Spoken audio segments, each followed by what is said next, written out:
If you like this video, please go check out my Instagram page. It's 1_minute_game reviews. You can find way more of my content on there. Anyway, please enjoy.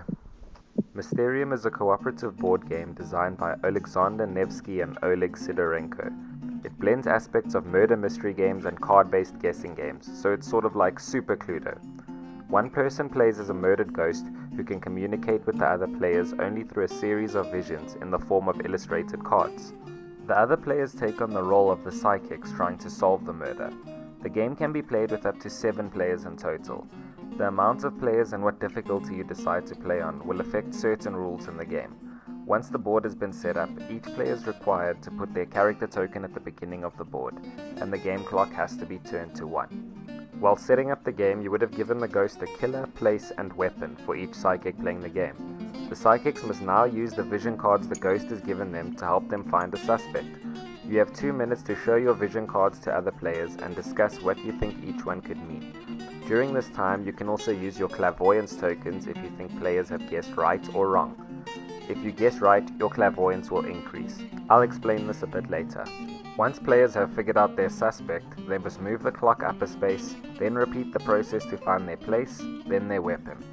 If every player has not found their suspect, place, and weapon before the clock hits 8, all players will lose the game. If every player has made it there, however, we can move on to phase 2. Each player must now take their suspect, place, and weapon and arrange them together. Then, depending on what vision cards he has to give out, the ghost will pick one of the groups in secret and put the group number face down. The ghost will now hand out only 3 clues, one for the person, one for the place, and one for the weapon. But he won't say which group those people or weapon or places are from. That's up to the psychics to decide, without discussing this time. The psychics take their votes on what group they think it's in and put it into their character sleeve. Depending on how high your clairvoyance is will determine on whether or not you can see all 3 clues or not. In cases of ties, it'll always just go in favor of the oldest player. If majority of the votes have gone to the correct group, all players win the game. Yay!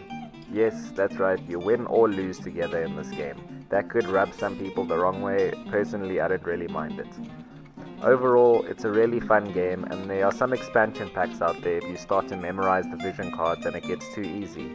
But I think I'd give Mysterium a solid 7 out of 10.